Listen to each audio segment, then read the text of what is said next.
Germany has taken the decision to reinstate controls on its border with Austria. This is a temporary measure aimed at restoring some order to the inflow of asylum seekers. So what does this mean for travellers, refugees and Germany?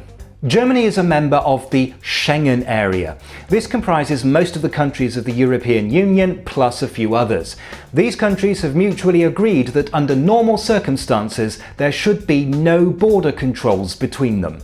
However, countries can temporarily reinstate controls if necessary for national security or public safety.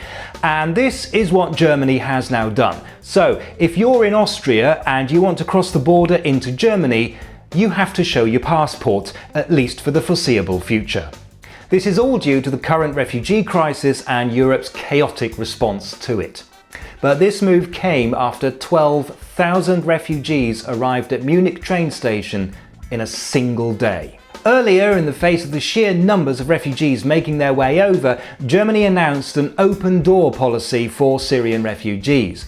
Germany also said that it could cope with approximately 500,000 refugees per year for the next few years. 500,000 a year is about 1,200 a day. On Saturday, 10 times that number arrived in Munich.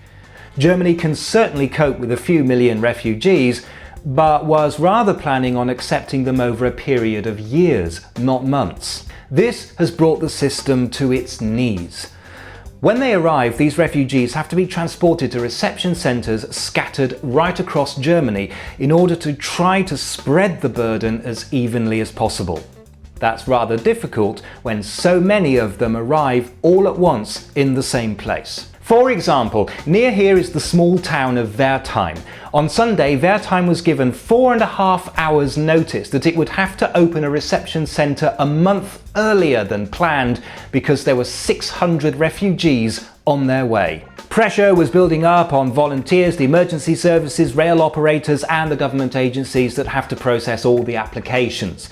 Plus, there's the worry that some of the arrivals might include members of terrorist organisations, and the worry that thousands of foreigners all together in one place would be an obvious target for homegrown terrorists. And sure enough, at one point the station had to be evacuated when a suspected bomb was found. So Germany has temporarily reinstated controls on its border with Austria.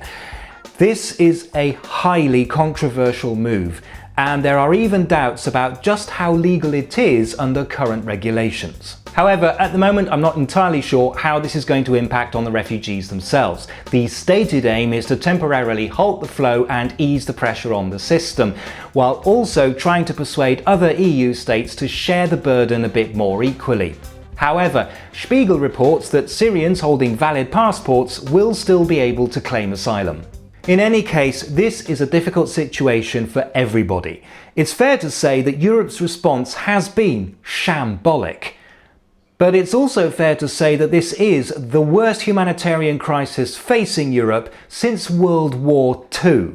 Quite simply, there isn't a manual for this.